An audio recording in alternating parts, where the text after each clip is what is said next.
Hello guys, welcome to biryani house family. ఈ రోజు అయితే మనకు సీడ్స్ కంపెనీ వాళ్ళ నుండి ఆర్డర్ వచ్చింది. వాళ్ళు కాల్ చేసి ఫార్మర్స్కి మీటింగ్ ఒకటి కండక్ట్ చేస్తున్నాం, మాకైతే ఆఫ్టర్నూన్ లంచ్ టైంకి 70 బిర్యానీలు కావాలన్నారండి.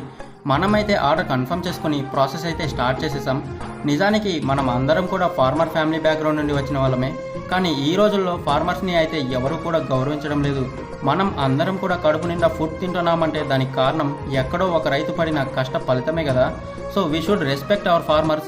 మనం వాళ్ళని గౌరవించాలి మరియు అభినందించాలి కూడా. ఇక్కడ మన వాళ్ళైతే దమ్ బిర్యానీ ఆల్మోస్ట్ ప్రిపేర్ చేసేసారు. దమ్ కూడా చాలా పర్ఫెక్ట్గా వచ్చింది. నేను కూడా టేస్ట్ చేసి చూసా, స్పైసీగా చాలా బాగుంది.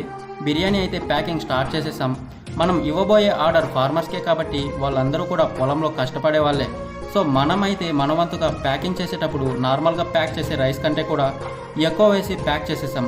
మరోవైపు మన వాళ్ళు రైతా మరియు షేర్వా ప్యాకింగ్ అయితే స్టార్ట్ చేసేసారు. బిర్యానీ ప్యాకింగ్ కూడా